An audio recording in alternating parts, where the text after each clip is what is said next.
Rise the lord. ప్రతిరోజు అనుదిన వాక్యం ద్వారా మీరెంతగానో బలపడుతున్నారని నేను ఆశిస్తున్నాను. అలాగే మీరు కనుక మన యూట్యూబ్ ఛానల్ని క్రొత్తగా వీక్షిస్తున్నట్లయితే మన యూట్యూబ్ ఛానల్ని సబ్స్క్రైబ్ చేయండి, ఇతరులకు షేర్ చేయండి.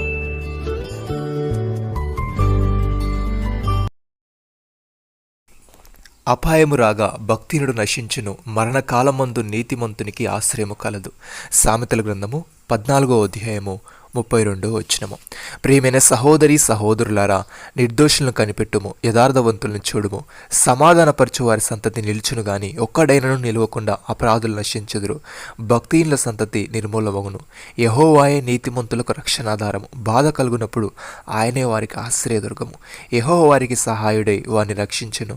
వారు యెహోవా శరణుజొచ్చి ఉన్నారు గనుక ఆయన భక్తిహీనుల చేతుల నుండి వారిని విడిపించి రక్షించును.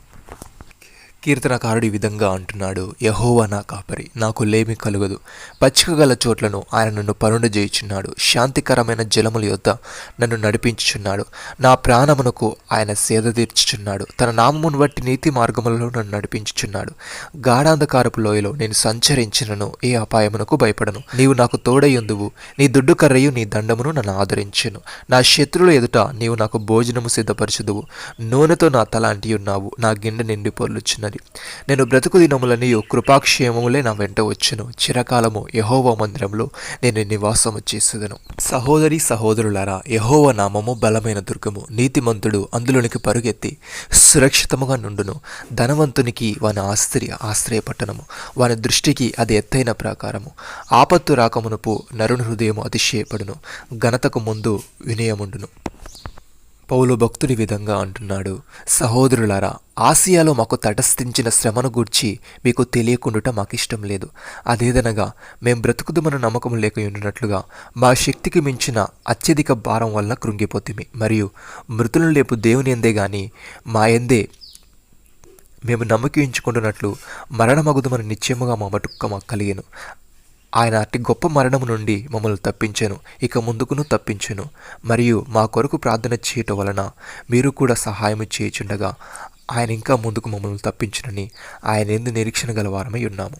ప్రియమైన సహోదరి సహోదరులారా, వెలుచూపు వలన కాక విశ్వాసం వలనే నడుచుకొనుచున్నాము గనుక ఈ దేహంలో నివసించుచున్నంత కాలము ప్రభునకు దూరముగా ఉన్నామని ఎరిగి ఉండి ఎల్లప్పుడూ ధైర్యము గల వారమై ఉన్నాము.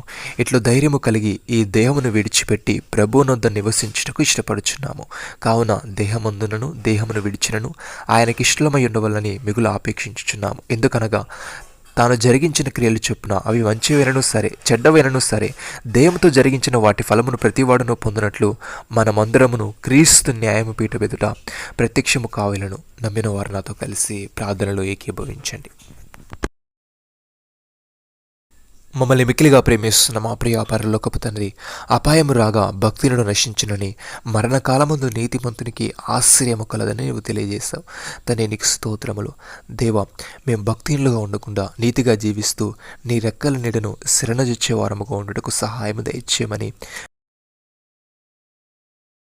వెలిచూపు వలన కాక విశ్వాసం వలన నడుచుకొనిచున్నాము గనుక ఈ దేహంలో నివసించుచున్నంత కాలము నీకు దూరముగా ఉన్నామని ఎరిగి ఉండి ఎల్లప్పుడూ ధైర్యము గలవారమై ఉండినట్లు ఈ దేహమందునను దేహము విడిచినను నీకిష్టమై ఉండినట్లు కృపచూపమని, నీవు బ్రతుకు దినములో నీ కృపాక్షేమములే మా వెంట వచ్చునని మీరు సెలవిచ్చారు. అందును బట్టి మీకు వందనాలు చెల్లిస్తూ ప్రభువైన యేసుక్రీస్తు నామములో ప్రార్థిస్తున్నాము తండ్రి. ఆమేన్.